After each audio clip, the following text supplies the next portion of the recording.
एक दफ़ा का ज़िक्र है कि एक गांव में एक बहुत ही गरीब किसान रहा करता था, जिसके पास एक ज़मीन थी जो कि बहुत ही बंजर थी।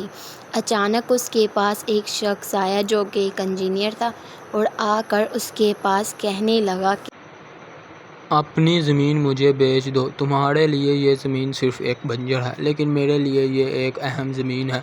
तुम्हें मैं इसकी मुँह मांगी कीमत दूँगा। बताओ क्या कीमत लोगे?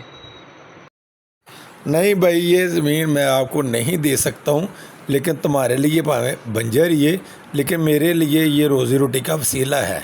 ये कहकर किसान अपने घर की तरफ बढ़ा और रास्ते में सोचने लगा कि ये बात मैं घर जाकर अपनी बीवी को बताऊंगा, वो इसका क्या जवाब देगी। सोचते सोचते वो घर पहुंचा और कहने लगा, बेगम, खेत में आज मुझे इंजीनियर मिला।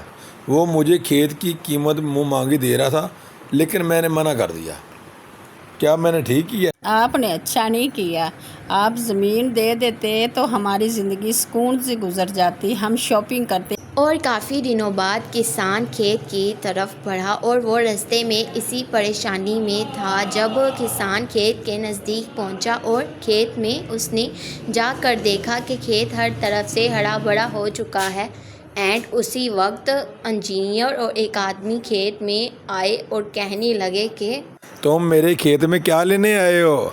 मैंने तो आपको खेत बेचे ही नहीं, अब आने का क्या फ़ायदा? और इतने में उसकी बीवी वहाँ तेज़ी से आती है और आकर किसान से कहती है, सुनिए, मैंने मुखिया जी को बुला लिया है, वो बात इनसे करते हैं। इंजीनियर साहब इज्जत से वापस चल जाए, वरना चीप टबाक डम डम।